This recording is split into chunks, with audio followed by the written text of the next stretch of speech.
अमलेटी वाले हमार जुगनू भैया और नकलू यादव का थे जानता छो का थे कोनो एक दूसरा से अलग हो जाए बिना मंडली त छाती में बांध मारे कसलक थी वो सही बात बड़ा टिकट डाले डॉक्टर रामेश्वर वर्मा भैया तको की थी वो का थे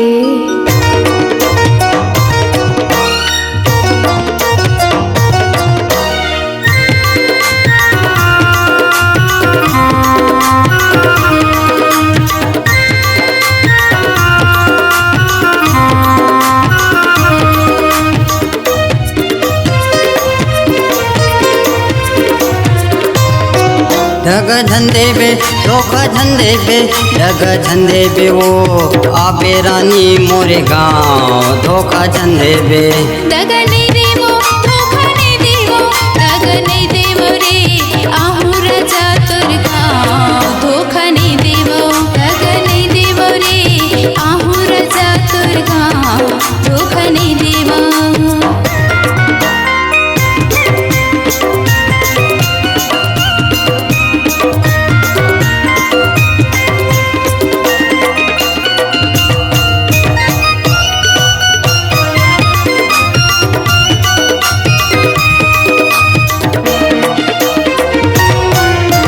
कन्या स्टेशन उतरबे ओ रानी बसे मत चढ़ जाबे 10 किलोमीटर दूरी मरानी गाँवेला मोर पहुँचाबे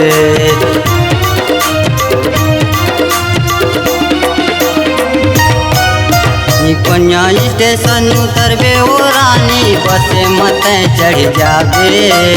10 किलोमीटर दूरी मरानी गाँवेला मोर पहुँचाबे 10 किलोमीटर दूरी मरानी गाँवेला मोर पहुँचाबे ढग झंडे बे धोखा झंडे बे ढग झंडे बे वो आबे रानी मोरे गाँव धोखा झंडे बे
बाजार में फुलवा लगाए हाँ भागीरथी मोरे नाव सड़क के तीर मोर घर है गोरी अमलेटी है मोरे गाँव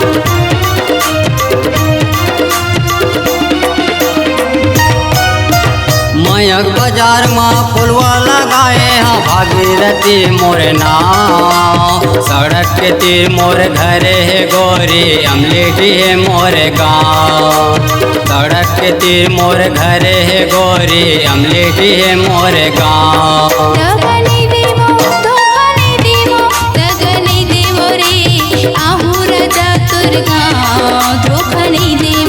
ढग झंडे बे धोखा झंडे बे ढग झंडे बे वो आबे रानी मोरे गाँव धोखा झंडे बे